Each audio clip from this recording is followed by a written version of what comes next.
ay rated SPG. Striktong patnubay at gabay ng magulang ang kailangan. Maaaring may masiselang tema, lengguwahe, karahasan, sexual, horror o droga na hindi angkop sa mga... Hindi man nga nagtagumpay itong ang siligaya na makatakas nga sa kamay nito ni Olive ay natanggap naman nga ni Danilo ang sulat na ginawa ni Ligaya. Kaya naman nga't malalaman pa rin nga ni Danilo ang katotohanan at mag-iingat nga siya dito nga kay Olive na napapanggap bilang Jade. Samantalang itong ang si Mookie ay bumabalik na nga unti-unti sa kanyang ugali. Kaya naman nga't masaya nga itong si Danilo para sa kanya. Sa kabilang banda naman nga matatanaw nga ni Mookie itong ang si Emma na pinagmamasdan nga siya.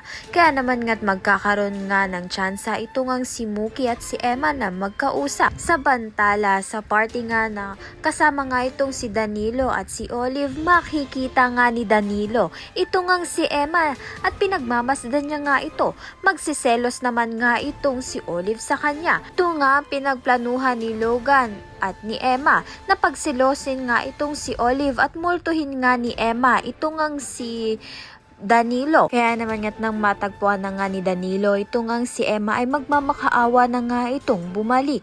Ngunit hindi nga siya muna kikibuin nito ni Emma dahil galit pa rin nga siya sa ginawa ni Danilo na pagtaksilan nga siya. Kaya naman nga't yan at iba pa ang dapat nating pakaabangan. Maraming salamat sa iyong panonood.